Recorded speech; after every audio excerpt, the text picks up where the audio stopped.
Tuperas y tuperas, today on DOOP by the River, the boys are back. A 2-week hiatus, and the boys are back to talk about everything that's going on with your Philadelphia Union. And of course, we're also looking ahead. They're back in action this upcoming weekend as they're facing off against Charlotte in Charlotte. So, ladies and gentlemen, don't you dare go anywhere because you do not want to miss this episode of DOOP by the River. Let's get it started, guys.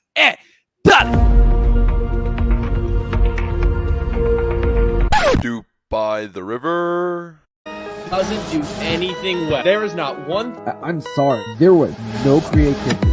As a Union fan, I take that all day. Another DP. We need to go get Mario Balotelli.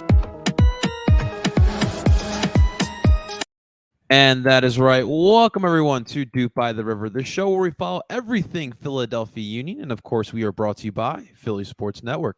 Before we dive into today's episode of DOOP by the River, ladies and gentlemen, real quick, first off, thank you so much for joining in live or listening on in wherever you listen to podcasts. We are available on every single podcast platform, Apple, Google, and Spotify. Find us under DOOP by the River Podcast. And, of course, you can find all of our live viewings every week right here on El Parcero Philly's YouTube channel.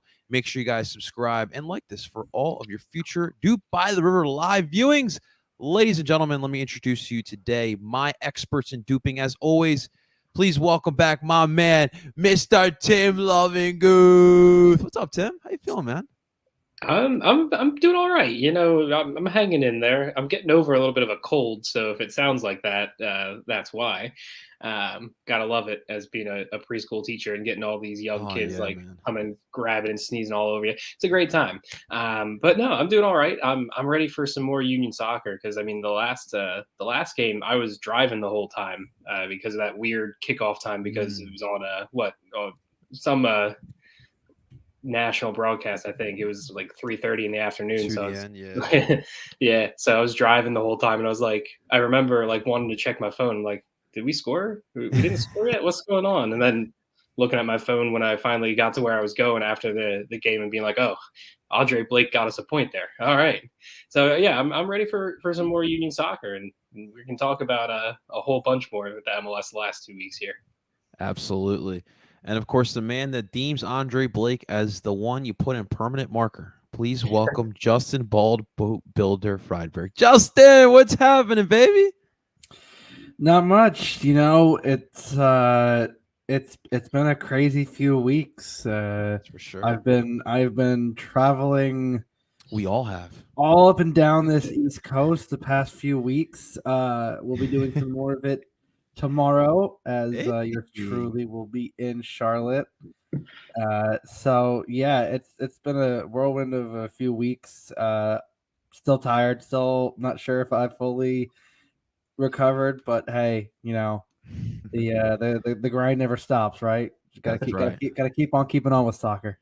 That's right. Well, you know, I figured we start this podcast off today's episode with a little international talk. You know what I'm saying? Because I'm waiting for both of you for the thank you. We took care of your Mexico, so you're welcome. That was a fun game too. I went to bed down 2-0. I'm like, what the heck? And then I wake up, it's a 3-0 or 3-2 victory. I was like, let's go. That was a fun one out in what are they? Levi Stadium? I think that's what they're calling the Niner Stadium. Yeah. Yeah. But guys, I will say this. As you guys both know, I was in North Jersey in enemy territory for Colombia versus Guatemala. First off, the Guatemalteco fans, they are a passionate bunch of people. Dude, they when was the last has they ever qualified for a World Cup? Not that much. I don't know. Dude, these guys were so passionate. I mean, we were up 3-0, and they're still Wate. And I was like, okay, listen, I respect it, man. But it's always fun. Like watching international soccer is always fun. And oh, by the way, we actually sold out Red Bull Arena. So there's that. Yeah, I was gonna say they're CONCACAF, and I can't think they've ever pushed through. It's tough, dude. Yeah. Especially as that third team, man. So I met a guy the next day. He told me that Newark, which is right next to Harrison, where the Red Bull Arena is, there is a huge Guatemalteco population. So it's probably why they all came over. But it was genuinely a lot of fun. But guys, what's going on with our Americans, guys? What's happening? I mean, Greg Berhalter seems to think that Ricardo Pepi is somehow going to find his scoring boots, and he's doing everything he can to force him in there. Well, no, by the way, Jordan P. Fuck, I don't give a fuck, Greg, about your damn system. Jordan P. Fuck, it's fucking scoring. So, can we get that on a T-shirt? Yeah, I need that on a T-shirt. Well, and the funny That thing was is, great. like our buddies the Cooligan, like they were in Germany, they interviewed him, and he basically said like That was a great interview. Like it's not my call. Like he keeps scoring, and I'm sorry, but I don't know what Greg's fucking aversion to a damn target forward is. When two of your strikers are not hold up guys, it helps to have one. If you look, and I'm gonna go right back to 2018. Olivier Giroud did not score a fucking goal. Yeah. But what he did, he was a target man, and he helped Mbappe and Griezmann essentially just run the offense. You don't need your target guy to score goals, but if no one else is running over the top, I mean, at this point, Christian Pulisic is in his own head. Gio Reyna literally can't stay healthy. Tim Weah is coming back from injury. Like you have all these things, and I get it, but Ricardo Pepi has scored one goal in a calendar year at this point. I don't know what on earth Greg is doing, and then there's talks of Zach Steffen still has the inside track. Zach Steffen is bottling it at Middlesbrough, like playing really bad. Your center backs, like Walker Zimmerman, is de facto starter. Like there's no Aaron Long question. got killed, I heard. He had Walker Zimmerman has been your best center back by far. That's good. Aaron Long, got shredded. Mark McKenzie did not cover himself in glory against Saudi Arabia. Like Chris Richards, he should have started though. He should have started. Yeah, I don't know. Like I think there's a lot of different. Starting is different than coming off the bench again. True. Yeah, DeAndre Yedlin. I'm sorry. Like, first of all, I keep forgetting he's only 29, but there are better options as a depth right back than DeAndre Yedlin. Yedlin's going to play minutes at the World Cup. We already know. And I keep saying this. Is he going to be this version, this like generation's version of DeMarcus Beasley? And I loved DeMarcus. But, like, man, he really should not have been on the last few World Cup rosters. Like, the running joke that I always had with my dad is, man, DeMarcus Beasley is just going to keep playing until, 2042, and he's just going to consistently be the last man on the roster. But I don't know. I'm not, like, oh, my God, panic mode, for the first game against Wales. But Greg Berhalter has got to get his head out of his ass with some of these decisions. It just genuinely frustrates me that he is his own worst enemy on this stuff. Like, he is so stuck in his ways that he doesn't even fathom that there are other methods. These two games shows he has terrible in-game decision-making. Like he makes all these subs late, but he waits too long to make these subs, and then they don't have the same impact. Like, and I have every confidence saying this. He's not going to be the coach by 2024. I think halfway through the next cycle, and I know the U.S. automatically qualifies, Greg's not being the coach. I'm sorry. So let me ask something, because that's kind of on the long side I wanted to ask my question on. So Tim, let me throw something to you, because I did hear the rumblings here. Number one, if Berhalter in fact does get the sack, would the U.S. Federation go back to the MLS route? And realistically, what are the chances that Jim could be that guy? Because you hear the rumblings all over. Yeah, it's interesting. Jim is a club coach, like we've seen. The U.S. Soccer went to MLS and got Berhalter because they believed that he could, work well with this group of American players. We've seen some success, but we've also seen now, in preparation for a World Cup, that Berhalter is treating a national team squad like a club squad and giving them kind of instruction on how that he wants the team to play, rather than picking a squad of players that would play to the country's highest potential. That's what U.S. Soccer, I think, should be focused on. Is you have this now outstanding young player pool of great players that play in the biggest leagues in the world. And you have to, as the manager, be able to call the right guys at the right time and utilize their skill sets.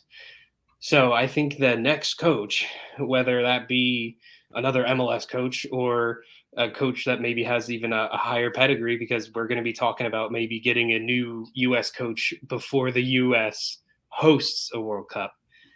I think they actually would try to recruit someone of a higher pedigree before someone like Jim Curtin. But I would love to see Jim Curtin take on the challenge. But I don't know if they go right back to an MLS coach. If Jim Curtin's still in MLS at that point, we don't even know. He might be finally going over to Europe. But I think that's what U.S. Soccer has to, as the federation, figure out, is they need to find a coach for, and I know this is way down the line because we should be talking about the 2022 World Cup, but we're already thinking 2026. we need to find the right coach that can optimize the player pool, because there's too many talented players to be playing the way they're playing right now. It's just, it looks like a group of guys thrown into a camp that are trying to unlearn how they play to play Greg ball. And it doesn't look good at all. It really doesn't. There's no reason to have like Tyler Adams next to a Kellen Acosta, and Kellen Acosta is a good MLS player, but then you have Tyler Adams running off the ball out wide, and you have Weston McKennie pushing up higher than Christian Pulisic. It was very odd. The Saudi Arabia game, at least, that was. Yeah, it was. It seemed like Tyler Adams was playing as a single pivot in a spot with two guys who aren't going to provide the coverage that a single pivot is going to need, especially with Tyler Adams' semi-limited passing range. Yeah, but then it was also like they were both supposed to be defensive midfielders, and then but it wasn't that. I don't know. It's, who knows what it's going to be. But I think to the main point of, would U.S. Soccer go to MLS and maybe Jim Curtin? Possibly. I mean, Jim Curtin has been one of, if not the best coaches in MLS over the last few seasons. But I think they might, when it's a World Cup on U.S. soil, they might look for a higher pedigree coach that can get the most out of a really rich player pool. So, I mean, I know our boy Zach's not here, but, guys like Pep. Not saying they're going to go get Pep, but you get someone who can manage like star players at that point. Just don't get Jurgen Klinsmann. Fuck that man. Fuck that man with every ounce of my being. Tim, I don't think you're too far off on the, we talk about, MLS coaches. Well, the name that I keep seeing come up is a former MLS coach. Oh, okay. Jesse Marsch. I mean, fair enough. I really think that, when we talk about high profile, it doesn't even have to be high profile. It just has to be the right fit. I mean, I think with the young guys, you're seeing at Leeds what he can do with, and he showed it at Red Bull and Salzburg, what he can do with young talent. What he can get them all to buy in to a common core, to a common theme. I think the problem with Greg Ball, as Tim so eloquently described it, is I just think there's so much disconnect. Like, there's not a outlined central thinking when it comes to from front to back. And it feels disconnected at times. Like, there's moments of brilliance, and then there's moments of just like, what are they doing? And I think it would not be crazy to think that Jesse Marsch, again, you've seen it everywhere he's been. He knows how to get the best out of players, and in a tournament situation, you really think about it. You have 3 group stage games. You need 7, 8 games to. I know they're expanding the field, so it's going to go a little more. But I think in a tournament setting, I feel like Jesse might know how to push all the right buttons, and it wouldn't be crazy to think that maybe Jim doesn't get a head coaching job. Maybe if Jesse gets the job, maybe he joins Jesse's staff. We've seen U.S. assistant coaches get great jobs. Look at Josh Wolf, Mhm. parlayed a U.S. assistant gig into the Austin job, and look what he's done now. I think I think you can spin that. Like Jim doesn't. He could go to Europe if he wants to. There's no question, and I'm not doubting his ability. But I think could you imagine a coaching staff with Jim and Jesse? Like, I feel like that is the very, and I Get think that fired up, man. if you have coaches on that kind of a similar similar level, I think that would work, and I think it would be such a a coaching juggernaut of Yeah.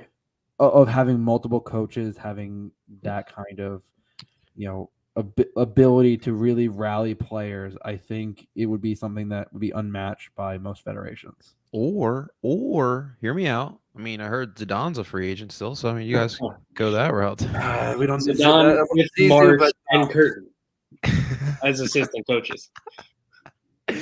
Justin, who's gonna be the one he teaches the headbutt? Probably Pulisic, if we're being honest. I mean, No, that's not. That's look at Connor Casey as assistant coach. Nobody's saving international Listen, play. you Nobody. Listen, you need a hard man, whether it's on the field or on your coaching staff. yeah. And Connor Casey just knows how to do it. So Paul Rushing, is that what we're saying for the U.S. national team? I mean, Oh. listen. If they need someone who looks like he's gonna scare the shit out of the opposing team, the staff, I think Paul is your guy. Yeah. That's for sure. That's for sure. Well, speaking of Paul and the rest of the Union squad, gentlemen, before we had our own international break, we had a match down in Atlanta, a 0-0 draw, as Tim alluded to earlier as well. Guys, it's been a minute that we talked about it, but anything you guys want to say? I mean, I'll put it out. I'm not mad at this at all. I think honestly, Andre Blake moved himself into the MVP voting with the saves that he made. And I know he'll probably just win goalkeeper of the year, but I mean, like maybe one or two media people that get vote from MLS HQ will actually like put down as a joke Andre Blake, because like it shouldn't be a joke, but like the saves that he made could literally be the difference between winning a supporter shield or not. Like, with that point, like it really could come down to that. That was my main takeaway, was that Andre Blake has always been unreal for this club, but he's just keeps raising his game, and we need to appreciate that, because we keep saying we write his name in permanent marker, but there could be a day where he's not here anymore. Oh, and don't say that. And it's been like 9 years or something like that, which is crazy to think about. Yeah, like 8-9 years. Yeah, this is 2014. So yeah. Did you guys see what the social media team put out there? They're going to hand out a signed brick by Andre Blake to. I mean, it's amazing that that's awesome. they put the piece of Andre Blake's body to auction off. They autographed it. That's an actual permanent marker. That dedication. I don't know. You know what? You know, it just kind of felt like they were trying to get a point, right, Justin? Like that was the plan. Like, listen, I think the first half was very tight. I don't really think one team really truly established really dominant possession. Second half, I mean, also the ref definitely felt like the ref was losing control of the game. Like there were very, very curious yellow cards for both teams. I will say. Second half, I mean, the Union had a very good chance to hit the post. I mean, it was very tight. And then after like the 70th minute, you saw a lot of the, because of all the yellow cards, I think you didn't want to risk anyone varying it to suspension. So you started subbing off players. You started putting in the kids. Yeah. I think you were being smart. You also were missing Ali, who had an unfortunate knock 2 days before the game. And he's still game time decision for Saturday. If I'm Jim Curtin, I don't bother playing him. I mean, the turf's gonna be slick. And on turf, I don't think you need to risk it. But I think this is one of the few games. I think this is one of the only games I've seen really this season where Andre Blake had to be Andre Blake. Like the thing this season, and the reason why he is probably going to win goalkeeper of the year is because he has made the saves, but he's made the highlight reel saves, but not having to steal games for you. Like having a goalkeeper who has that ability to make those highlight reel saves is a luxury that the defense knows that they have. And they've been the best defense by far in this league. There's no question. This is the best back line in the league. So having a goalie like Andre Blake in past years, we've seen it. He's had to steal you games. Yeah. This year, he is helping you secure points, whether it's a win or whether it's a draw. And I think this is truly the only game that I can think of where Andre Blake literally stole points. As far as we go back all season, I don't think there's been a game where Andre Blake has had to steal points. Like I said, he's helped secure points. He has helped ensure that you've either get at least 1 or 3 points. But this is truly the only game this season where he stole points, and I am perfectly okay with that. It is a road game. You were, at 3:30 weird time, and it was the reason that the reason it was a weird time is it was the Unimas 2-day end nationally televised Twitter game. Still really weird. And it was a good crowd. For us Union fans, at least the ones in that general area, we had about 30 of us. I know that I saw a number of us scattered around the stadium. I heard Atlanta fans were a little late. Yeah, at least in their section. And so I tailgated with some of the Resurgence. With Resurgence and with Terminus Legion. They were all cool. They were all pretty cool. At a fun time. It was listen. Shouts to our buddy Todd over at the Free Kick Pod. I told Tim that Tim's not been replaced as my in-game tactics guy, but Todd was more than knows glad his thing. To talk it over, and it was just like talking to Tim as just going through my general ramblings, as Tim is well aware of what is it 6 years now of sitting near each other, and my general as a thought pops in my head in tactics, that's where my brain goes to. It was generally a great atmosphere. I'll say the Benz is a great place to watch soccer. I will fully admit. But yeah, you know what? Andre Blake stole you the point. End of story. I'm okay with that. Like you've got 2 games left. I think at this point you just have to keep your team mostly healthy, and I think you've got home games after this week. You've got home games as far as you can play. Yeah, it's all on you. It's really all on you. Anything else you want to add on, Tim? No, not really. It's sort of like Justin saying, the one thing, it's a cliche, but the saying, win at home, draw on the road gets you trophies. We were saying that back in February when we weren't sure what this team was going to look like. We were hoping that they would be as good as they've been this year, which is nice that, some of our predictions might actually be coming true. But yeah, like if you have the ability to get a point on the road and you can scratch your way and claw your way to get it, even if that means having your goalkeeper stand on your head, you come out of there with the point, you have to feel good. You're missing your captain, like Justin said. We might be seeing that again this Saturday, especially if it's raining down there. So yeah, it's just, get points on the road, win your home games. You might not win the Supporter Shield. At this point, that's kind of okay. I hope that they can push for it. I hope everything falls in line and we get to see them lift that shield on decision day. That would be really cool. But if it doesn't, lock up first in the East. And like Justin said, you pretty much play at home throughout the playoffs, and then you never know what happens. You could host MLS Cup. We were a few kicks of the ball away from that last year. So, this team is miles ahead of last year's team. So, but yeah, that's all I have to say on it. A draw on the road, especially in Atlanta, even though, like you're saying, the crowd atmosphere might be a little less than it's used to be, it's still a really good point. So on to the next one. That surface they play on is not always not the favorite for a lot of players, from what I hear too. Yeah, turf is turf. Unfortunately, it's part of MLS. It's going to be there. It'll be interesting to see how the 2026 World Cup goes. I know they're going to put grass over top of the turf, so we'll see in those certain spots how that goes. But it kind of is what it is. You have to weather that storm. All right, guys. So I want to do something a little fun here, real quick. So I want to look at the Eastern Conference potential playoff teams. And I want you guys to tell me if you out of any of these teams you feel can be a threat to the Union if we face them in the playoffs. Obviously, listen, Union are pretty darn good this year, but we've seen it before, and the playoffs are the playoffs. So I'm looking right now at the teams that are still vying, still alive for a playoff spot, even the ones that probably, let's be real, are done.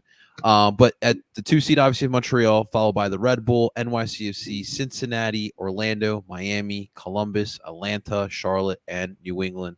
Those final 4 teams that I mentioned still alive. We'll start with you, Justin. Out of any of those teams, realistically, who do you think has the best shot of taking down the almighty Union? The only team I think that would absolutely push this team to the absolute limit is Montreal.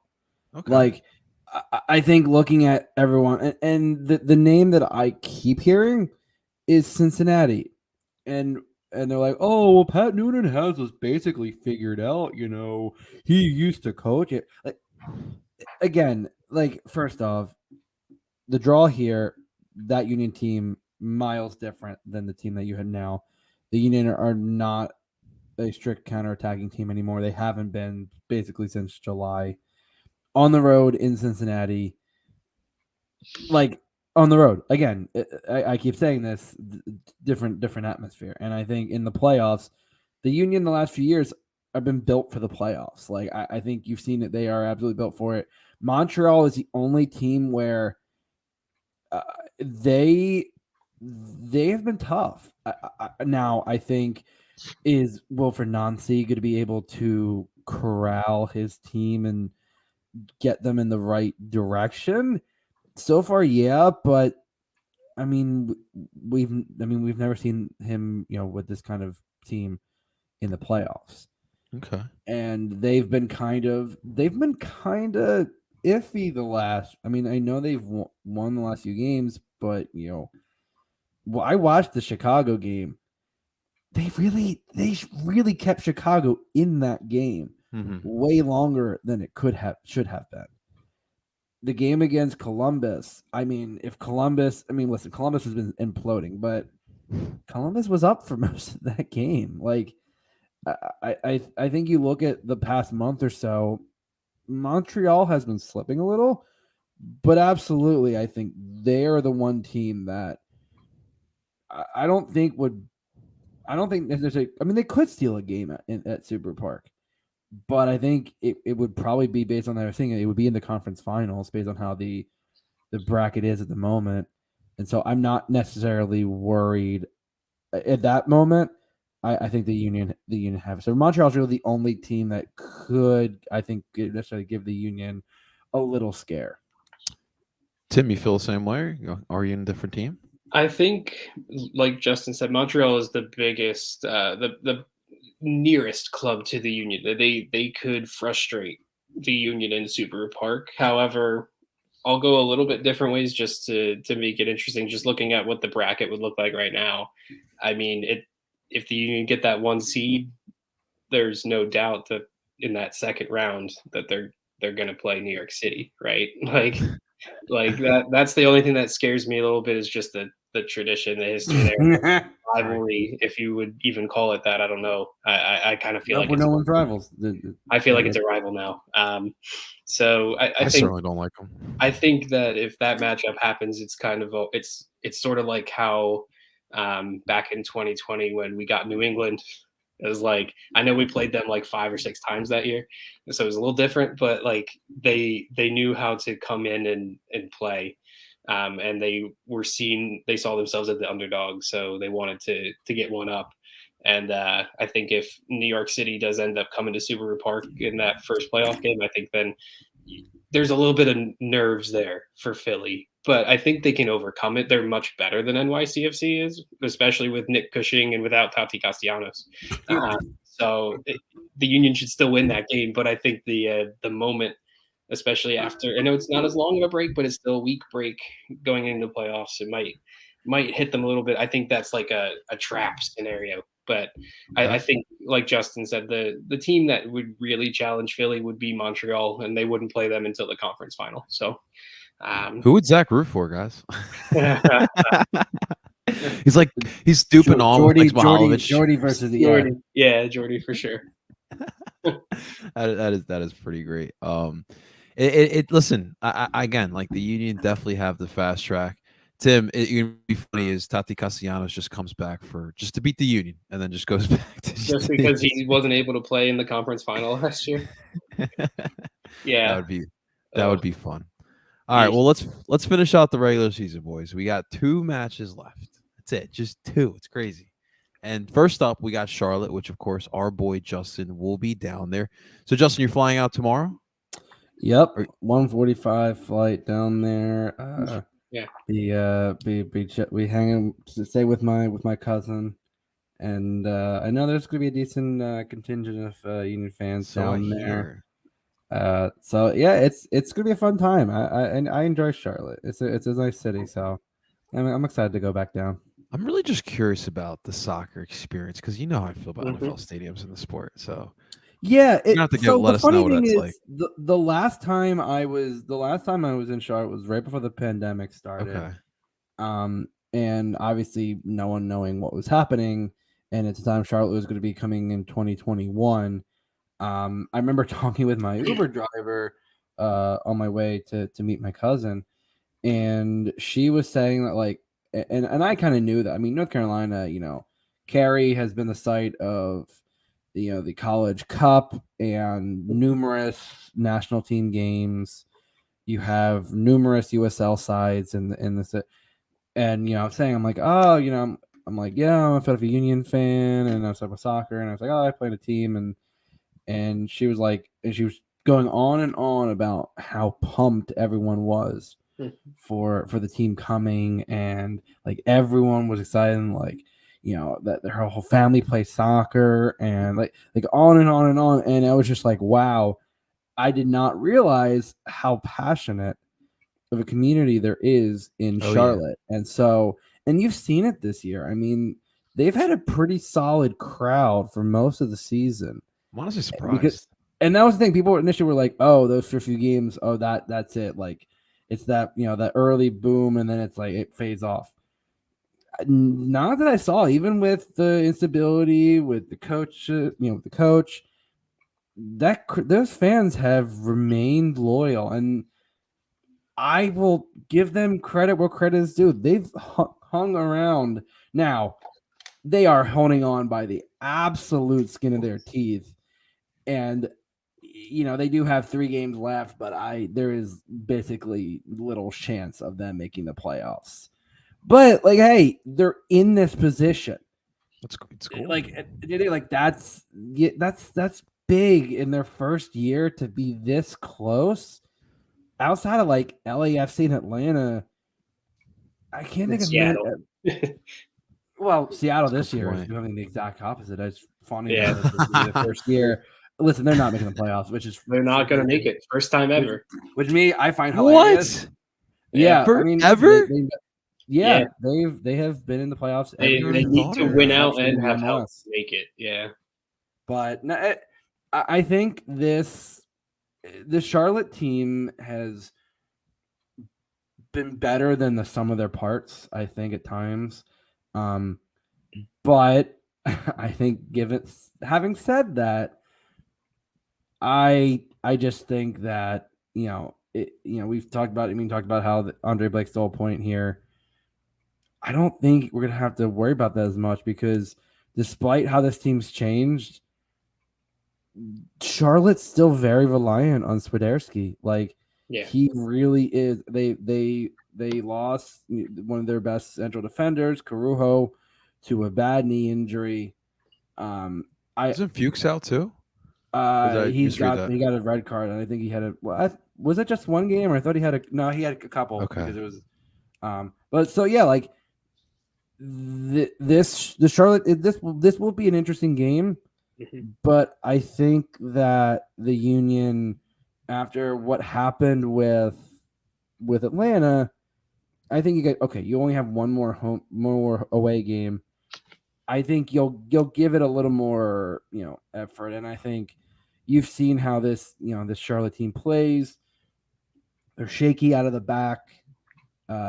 If you cut off the midfield connection between them and the attackers, they try to play a lot of long balls, and Union excel really at shutting those down because they, again, highway robbery that Jake Elliott was not named Defender of the Year. I still do not know how that happened. But the nice thing about having a Elliott Glesnes pairing is that they kind of stagger the way they are positioned, so that basically that Jack Elliott is the one that kind of tracks the long balls, and Glesnes is the one that kind of meets things, those shorter balls in the air. I think having that and having, I think obviously Kai is going to be massive on this, getting up and down. I definitely think this is one game where Olivier might be utilized well. Given the expansiveness of this Charlotte side, I think they are absolutely open to being exploited on the counter for the few moments the Union have to go on the counter. With possibly no alley, I think you might see some Jack McGlynn, and you might have a three of Jack McGlynn, Leon, and Brujo behind. And so I think it's going to be a very interesting game. I think the weather conditions, based on what I'm seeing, game time might just be cloudy. The rain appears to be passing through Friday. The forecast has improved so far the last few days that I've seen, and most recently I just saw looks like just cloudy for the game time. So I won't have to be rowing my canoe from my cousin's apartment to the stadium. I mean, I kind of do hope it. I feel like the rain would be in our benefit now. So, I mean, I've rain games on turf can spell a recipe for injuries, and I do not want that to. This is literally the Union just have to play smart these next two games, to not do anything stupid, just keep things simple. And play within themselves. Like I think you don't need to do anything outlandish. Just keep playing the way you've been playing, and I think you'll get 3 points. To that point of keeping it simple, though, I think that's why they actually will go back to Nate Harriel this weekend. I think I don't know. Like I think they just need to be that extra bit defensively solid on the right side, especially if you're playing Jack McGlynn. If Ali can't go, you need someone to kind of stay home while Jack makes his rounds a little bit. I mean, he's not too fast, but Jack's going to move up the field with the ball, so you're going to need someone to kind of cover for that position a little bit, especially on the road. And I think Harriel earned it after his performance in the friendly that I was able to go watch. I mean, it's been so long we forgot to even talk about that. Union win that friendly. Nate Harriel getting up for the header and scoring. So like that was my man's got hops. He was up there. Nate does not look like he should be able to win those headers. And I saw the highlight. He got up. That was. I mean, I'm curious. Based on that height, could he like that looked like he went up for an alley oop and was coming down. That was serious hops, man. I don't think I could jump that high. I don't know. The word from the friendly was Richard O'Donnell is the real deal. So that's all. He looked really good. He did look good. Future six possibly. We'll see, man. I mean, I like the strength that run I saw on Twitter. Holy crap! Yeah, he was everywhere. He was everywhere on the field, and he looks like a Union player. I know it was against the Pachuca side, who didn't bring all of their players either. True, but he looked the real deal in that little bit. Is he a six? Is that what we're gonna? Yeah. He's a legit six. He's a long term. He is a six. He's like a Yeah, he wants to, but when he like gets to the ball, he wants to put his head down and run with it. Like, and I'm kind of fine with that. I I don't need another six who wants to just pick their head up all the time and just spray the flashy passes. Like I Spray, want you. spray and pray. Yeah. The best strategy. Let me tell you. What about Bueno? How'd he look? Did he even play? I'm trying to remember now. I think he yeah, did. pretty He sure, better yeah. have because He did. between He Union did play. 2 and He did play. I mean, I don't. He didn't stand out for me, unfortunately. But this was now like another week and a half ago, so I can't really remember. I was too focused on Odata and Nelson Pierre, who looked pretty good up top. dude, I even hear this Nelson Pierre until I saw the line. I was like, who the heck is? He's been getting some good minutes with U2. He's Okay. officially a U2 player now. He was an Nice. academy kid to start the season, but I think How old he is got he? that contract. 16, 17, something like that. Okay. Yeah. Okay. He's a big kid, and Yeah. the stuff I mean there were moments in like preseason I was like, okay, like we got another big body. I just think he just needs to. He's one of those big players that, like, it sounds, against the way he like how he we talk about a big guy, but like Yeah. he does need to feel like he needs to put on like we talk about Brendan, like he needs to put on a little more muscle. Yeah. It's like he's one of those tall guys that doesn't know how to throw his weight around just yet because I don't know if he has the muscle. Again, a young kid, like Yeah. nobody has that. So I think that's something that that he works on, and I don't think next year, but in the next few years, I think if he could develop that. I mean, big bodied center forward is. I mean, he's got some decent speed, so that could be dangerous. Yeah, it's very true. Very true. So, gentlemen, obviously, with us having Supporter Shield on our mind, Jim is more likely going to put a strong starting 11. Obviously, like Justin says, Blake, permanent marker. Backline. So Tim, you believe Harriel at the right? Yeah, I just think if you're looking at the last two games, okay, if you want to split right backs, and I know Jim doesn't like do that. He doesn't really rotate. He goes with the guy he thinks is best for the situation. But if I'm in his shoes, I think Harriel is right for Charlotte, and Bizo is more right for Toronto because Toronto leak goals, and you could just put Bizo forward, and he can just cross it and keep crossing it, and it'll end up in the net. Or he'll have his cross blocked, and it'll go in the net like it did against Orlando. Like I don't know, Tim. See, I have the exact opposite. Ooh. For the right backs, I think Olivier would work perfectly against Charlotte because their defense is suspect and their attack is so. Where with Toronto, they might be shit, but their attack is still got some like it's got its. I know the Italians couldn't save them, but they've got Insigne. They got Bernardeschi. They have some home pitch advantage. Those guys might get one or two, but on that game, the Union are going to score 7.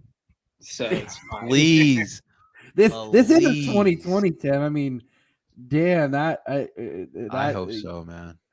But Toronto's defense is bad. I know, but I think the reason I have Olivier in against Charlotte is because I think Toronto, like on the road, I think you're gonna want to play a little more expansive. That's and fair. I think you could do what you did in Atlanta, where Olivier starts and Nate comes in later in the game to shore things up. Okay.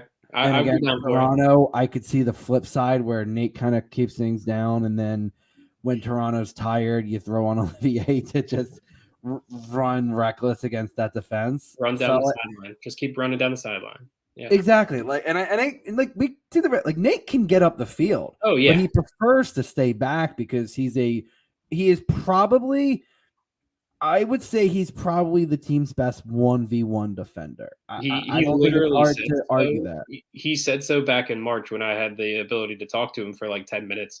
He was like, yeah, like I was like, what is your favorite thing to do on the pitch? He's like, I love 1v1 defending. And I was like, okay, man. Like we've seen it in the first few games. And he's like, yeah, it's my favorite thing. He's like, okay. He rushes those chances and he excels at it. I mean, he's one of the best 1v. I think he is the best 1v1 defender that the Union have. Okay. Well, obviously the center backs Jakob Glesnes and the recently Defender of the Year snubbed Jack Elliott alongside Wagner. Still do not get that. I love Kai. A lot of questions actually. I love Kai, but like the Jack Elliott won the midseason Defender of the Year. How that's some bullshit. That was what Doyle put out there. No, but how the fuck do you leave? Like, if you have him that high at the point, how the fuck do you leave him off? But the thing is too, Justin, is that Kai this season has been more of a threat in the attack. Not saying he's been bad. He's been really good defensively, but he's been more of a threat in the attack. And it's like they're like Elliott and Glesnes. Like, we could do this in another pod, but they have been one of the best center back duos of all time. Yeah. And for you not to put Elliott in there, like I need to look at the rest of the list first. No, I think for the Union, I think this is easily the best center back pairing you've had in your history. Yeah, without question. I don't think there's any dispute. They are the best center back pairing you have had in your history. Also, why is the goalkeeper of the year award named after Landon? MLS MVP. Never mind. I just read that now. Okay, we're good. We're good. But yeah, that's just it's just. Yeah. I think Elliott got stumped. He should be in that. 100%. Yeah, in that conversation. The midfield does get interesting. I do like Tim's idea of McGlynn at the right instead of Ali. Do we agree with that, Justin? Yeah, I think I said that. I think the midfield. Oh, that's right, you did. I'm sorry. Could possibly be Leon, Brujo, and McGlynn, and I would not be opposed to that.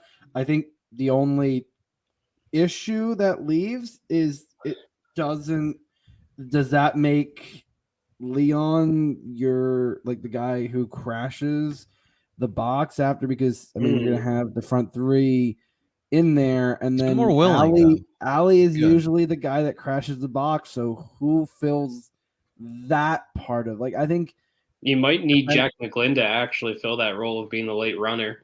I don't know if he would do it. I think he could still facilitate. Yeah. So I think that's not out of the realm of possibility. But in that thinking, it got me thinking. As soon as you said Jack McGlynn replaces Ali, I'm like, well, the one thing that Ali brings to the table is his ability to be that fourth runner, that late run tracker, the one that cleans up the rebounds, the one that when the defenders have already sunk in, Ali comes in the top of the box and rips a shot. Like, it creates the havoc. So that's a tough ask. And I think of Jim Smart, I think you maybe bring Ali, maybe he's on the bench, but there's no way you start him. Like, I don't think you're risking it.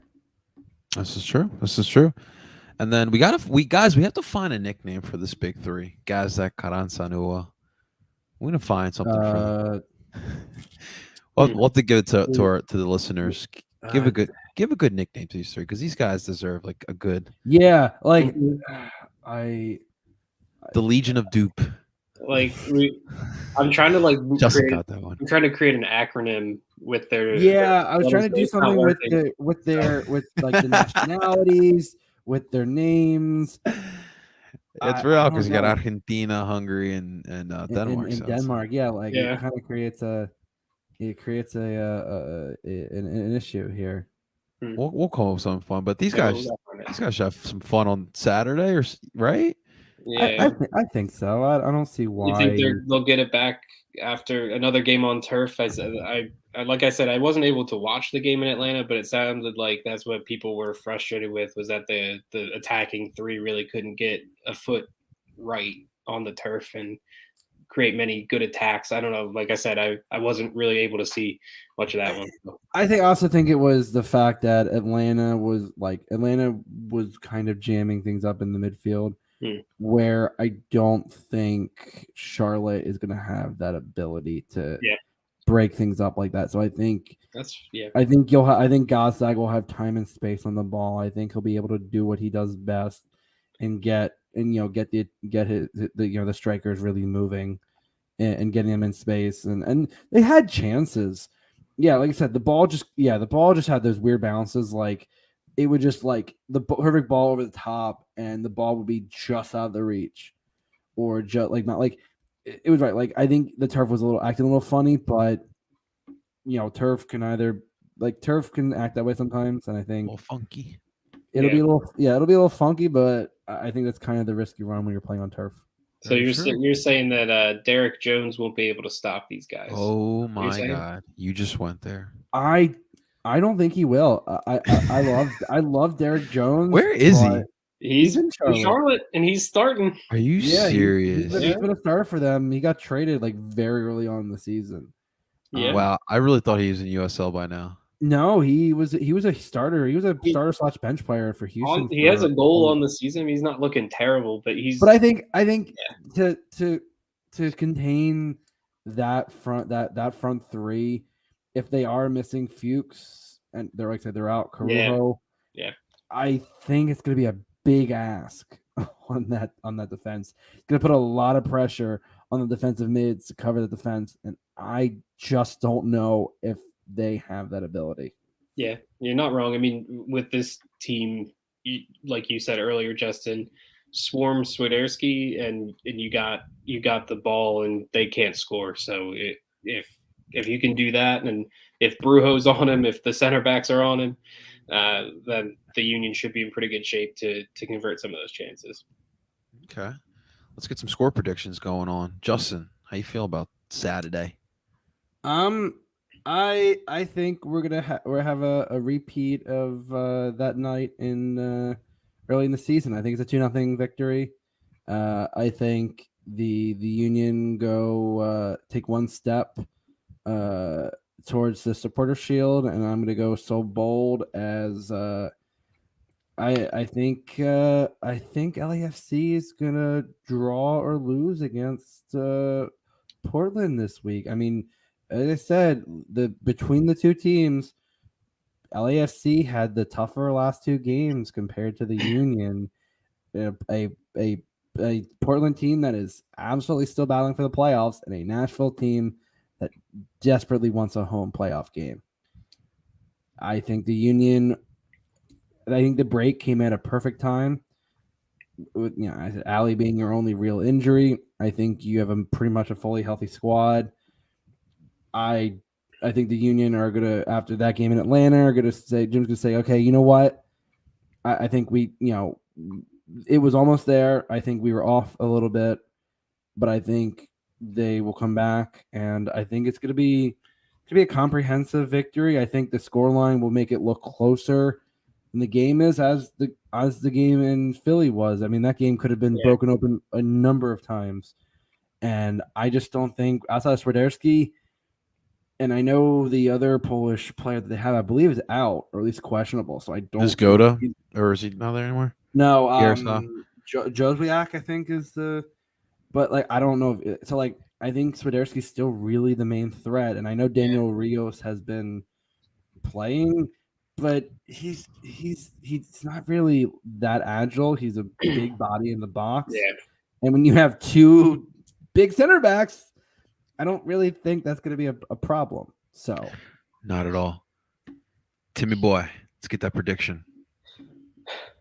Yeah, I mean, it has the feeling of a Union win, but after the Atlanta game, I'm not going to go so bold as to say a 3-0, 4-0.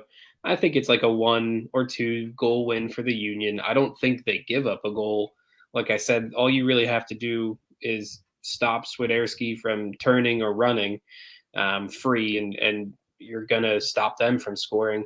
I mean, they do have Andrei Shinyashiki. He has 6 goals on the year. But, that's right. Has he been coming off the bench because they have that? I think. Well, I mean, if he would probably have to start in this game if that other guy's out. I can't remember his name either. But the Colombian kid, the young kid. Oh yeah, but still, Young either way, I think if you take Shinyashiki or you take Swiderski out of the game, Charlotte has nothing. So I think the Union and their attack, whether or not there's weather, whether or not they get confused by the Carolina Panthers lines that are going to be on the field, because they are. I saw that. I was laughing. I'm like, they didn't even have time to take those lines off. I'm like, oh, dude, that's the Union the are going to worst. score. They're going to score a goal. They're going to win the game. They're going to get 3 points, crucial points on the road. And I agree with Justin. I think LAFC aren't going to win in Portland this weekend.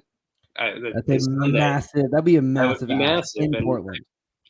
We'll see. We have to root for that to Well, happen. with that being said, guys, this is officially a Portland Timbers podcast. We've Did been Diego Valeri come out of retirement and score a banger for them? That's what I gotta ask. We've been Portland fans since the were they USL or NASL? USL, right? They've been around forever. Yeah, we've been fans forever. Day one. We've been chopping timbers for a long time. Justin's actually Timber. It's Timber Justin. Come on. Yeah. It looks like it. Yeah. I can be Nat Tortures. It's fine. Well, yeah. So, ladies and gentlemen, Union, in fact, are tied up with LAFC. Like Justin and Tim mentioned, LAFC facing off against Portland on Sunday. So that actually works well because you'll have Union Saturday.